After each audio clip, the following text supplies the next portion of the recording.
2023, a 39-year-old man was suffering from end-stage kidney failure. Any doctor would have told him that his only chance was dialysis. Instead, he was referred to a team of naturopaths that, thanks to certain natural remedies, diet, and lifestyle improvements, were able to almost double his kidney function. So in just 51 days, this man went from dialysis is your only possibility to you just need to watch your diet and take some pills.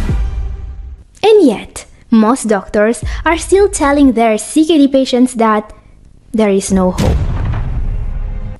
Are these doctors lying to their patients?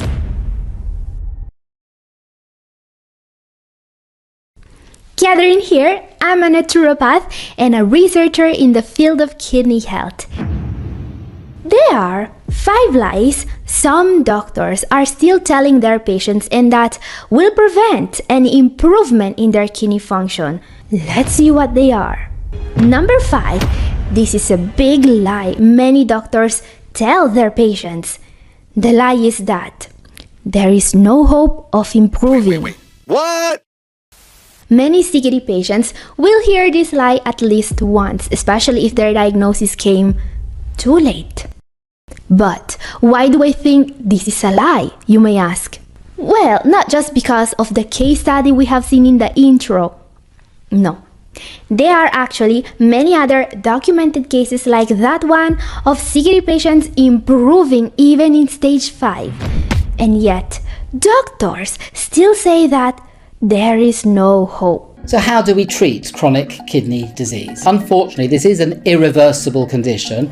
And do you know why doctors still say that there is no hope, even when it's clear that there are patients who improved? Many doctors tell their patients to abandon all hope because they don't want to give false hope. At least that's their excuse. But deep down, what I think is that some doctors just think their patients can't handle anything more complex than taking 2 pills in the morning on a full stomach, of course. It's as if they believe we're all just bumbling toddlers with pill bottles incapable of managing even the simplest instructions. Heaven forbid we try to manage our own health. They probably think that deciphering anything beyond a prescription must be a task reserved for NASA scientists. But come on, telling all patients to give up hope should be considered a crime. Telling people to give up all hope is just like forcing someone to use a dial-up internet connection in 2024. Outdated, cruel, and completely unnecessary. So now you may ask, Catherine, if you think these doctors are lying, what is the correct approach instead? Well, what I tell patients about giving up is that it's just about as useful as a screen door on a submarine. I understand this kind of mentality some doctors have, really. They want you to be prepared for the worst, so when the worst doesn't happen, it's a gift. It's a very common approach. But let's be real, it's the wrong approach. Why, you may ask? Simple. As a naturopath with over a decade of experience helping advanced stage CKD patients, I've learned one crucial thing. Not all patients are as incompetent and clueless as some doctors would like to believe. Far from it. I've met tons of patients over the years who are as sharp as a tack and lightning fast at learning what they need to know about their health. And do you know what happens when you give the right tools to fight CKD to a patient that's motivated enough? Spoiler alert, they start to improve. Their creatinine levels go down and their symptoms start to diminish. But I'm not saying this is easy. Remember, the battle for kidney disease is as much a mental one as it is a physical one. It takes a lot of strength, dedication, and motivation to keep going when a disease casts a shadow over everything in your life. It's normal to be afraid and to feel down, but you have to know that you can fight it. And don't worry, despite what some doctors believe, you won't need a degree from NASA to do it. Now guys, if you think this info is useful, consider giving this video a like and sharing it on social media so more people will have a chance to see it. Okay, up next, number 4, let's talk about another lie not just doctors but even mainstream media can't stop perpetuating. This is, you can't detox your kidneys. Detoxes are a hoax. They are bogus. They say, have a smart audience. And we want to reiterate, the detoxes are bogus. This was from a show called The Doctors, and their message is clear. Everything is bogus, of course, except for whatever their sponsor is selling today. I mean, heaven forbid these pesky patients start actually to drink spinach and beet juice to try and get better. But are they right in considering most detoxes bogus? Well, not in my opinion. Not when it comes to kidney disease in particular. In fact, here's what I tell my patients about detoxification. So, what do I tell my patients about detoxification, you may ask? As a naturopath, I usually start by giving some examples of detoxifiers that actually work according to science and that only cost a few pennies. Take phosphate binders, for instance.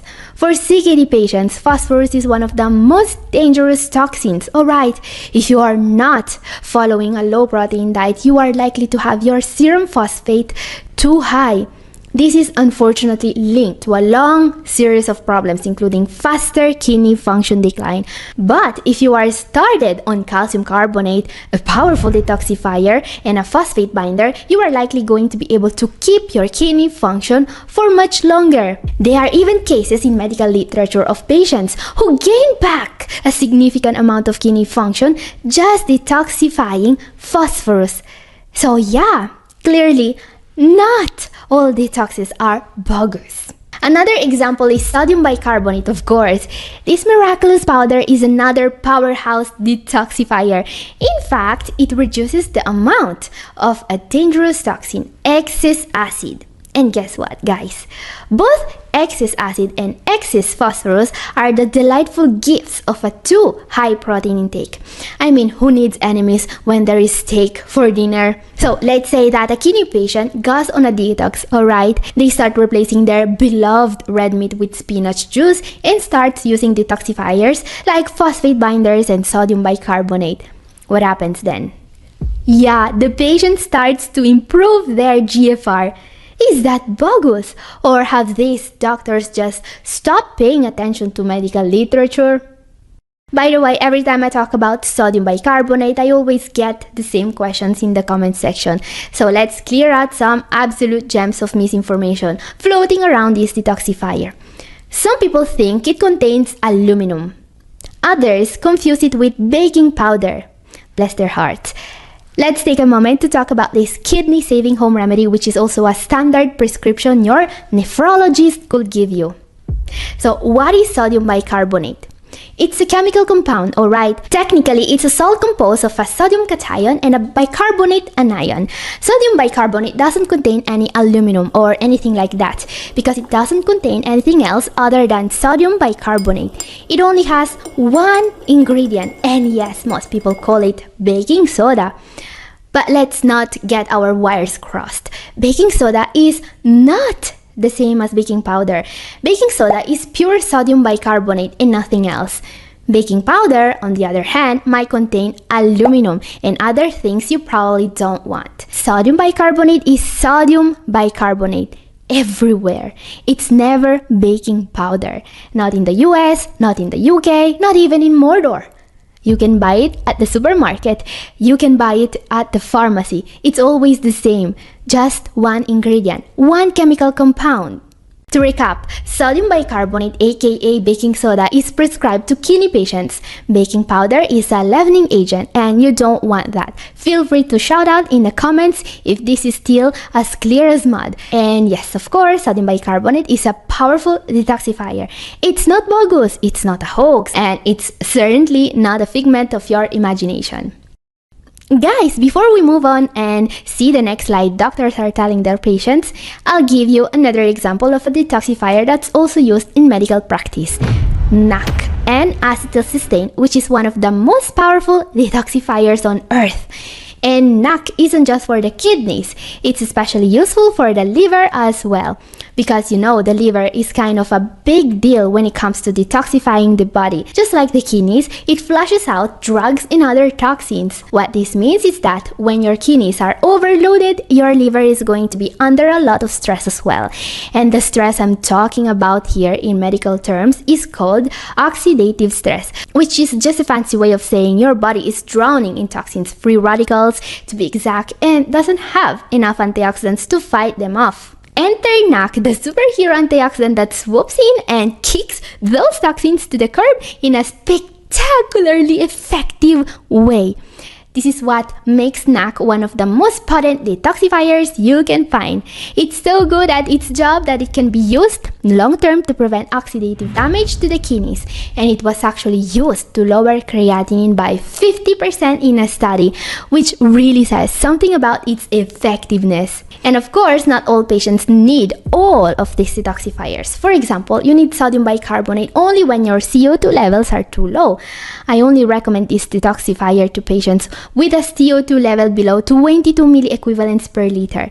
Same for phosphate binders. If your phosphorus is already in the right range, why detoxing something that's not there? Same for NAC. This is not something I would actually prescribe to people taking anticoagulants, for example. Now, if you think all these recommendations and guidelines sound confusing, I may have some good news for one of you. I recently had one more opening in my schedule, and I will be able to take one more new patient for counseling.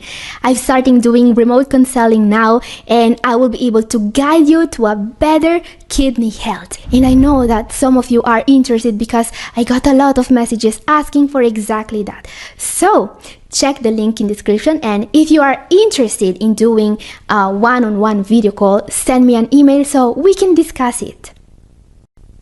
Okay, up next, number 3, another incredibly common and dangerous lies some doctors are still perpetuating. The lie is that you do not need a renal diet. Now, I want to ask you a question. How many of you guys have been diagnosed with CKD stage 3 or above without being told that in 2024 all CKD patients are supposed to follow a personalized diet? This is an important question because, you know, people are not going to give up the habits they had for a lifetime without some serious motivation, without someone looking you in the eye and telling you it's time to change the way you eat, or you will end up in dialysis. I mean, if your doctor doesn't tell you that you need a new diet, what are you gonna do about it? You are going to keep eating whatever, right? It's like these doctors think our kidneys are just magically immune to the effects of pizza and soda. Sure, doc, I'll just keep munching on salty snacks and chugging sugary drinks. After all, why bother with healthy eating when I can just wait for my kidneys to wave a white flag and surrender? On the other hand, here's what I tell my patients about the renal diet. The truth about the renal diet is that eating right can make all the difference between losing GFR points at each blood test and starting to gain them back. Guys, I've seen this happen personally. I've seen patients improving when they replaced meat and junk food with fruit and veggies. It's not easy. I'm not saying that, but it can be done. And that's why I'm so pissed at doctors that still scoff at the renal diet like it was some form of bogus home remedy. Well, it's not. Now, let's also talk about the consequence of this common lie, alright? Up next, number 2, this is a big lie. Some doctors will tell you that protein is essential. You'll become very weak if you don't eat enough high protein food. You'll starve to death. Okay, everyone has heard this at least once. You literally can't survive without protein, they say. But is that true? Well, this is only a lie, in part. Let me explain. There are only 3 macronutrients in the human diet, alright? Carbohydrates, protein, and fats. All these 3 are essential, meaning that you need all of them to live. Yes, even carbs are considered essential because they contain essential vitamins and fiber. Same for fats. You are not going to be healthy for long if you completely stop eating omega-3 and omega-6 fatty acids, for example. But what about protein, you may ask? Is that essential? Well, yes, protein is essential. That part is not a lie. The body needs protein to replace damaged tissue, which means you can't live without enough protein. Now, this is the part where they lie, though, because you see, enough protein is a lot less than what most people believe. Fact. Most kidney patients only need a very tiny amount of protein, just 0.55 to 0.60 grams per kilograms a day of ideal body weight. And this is not just my opinion. As you can see, this comes from the current guideline for kidney disease management. By the way, eating 0.6 grams of protein per kilogram of body weight doesn't just mean avoiding meat and fish. Alright, it means that even the amount of rice, pasta, bread, and legumes you eat must be monitored because those foods also have protein. So yeah, this is the big lie. They say that you need meat to survive. What they don't tell you is that if your goal is not just to survive, but to get better, you need to stop eating all that protein and to focus on what really matters. Okay, time for our number one, the most dangerous lie of them all, the wait and see approach. What is the wait and see approach? It's when your doctor says, oh, you lost 15 points of GFR in a year. Well, let's just wait and see if it gets better. I mean, it's like they expect your kidneys to suddenly decide to turn things around, maybe after a motivational pep talk or a relaxing weekend getaway. Sure, doc, I'll just sit back and relax while my kidneys miraculously heal themselves. And you know why this is the worst lie? Because that never works. Your kidneys are not going to get better by themselves. On the other hand, if you actually start doing something, you may see result. This is what happened to the 39-year-old man that was suffering from renal failure that we have seen in the intro. He didn't wait. He took action and he went to a naturopathic clinic. There, thanks to certain natural remedies, diet, and lifestyle improvements, he was able to gain back a huge amount of kidney function. His case study is thoroughly documented in this medical journal, and I've made a full video about it. So if you want to learn what he did exactly, watch my video up here and also down in the description. And this is all for today. Thank you for watching. God bless you all. Bye!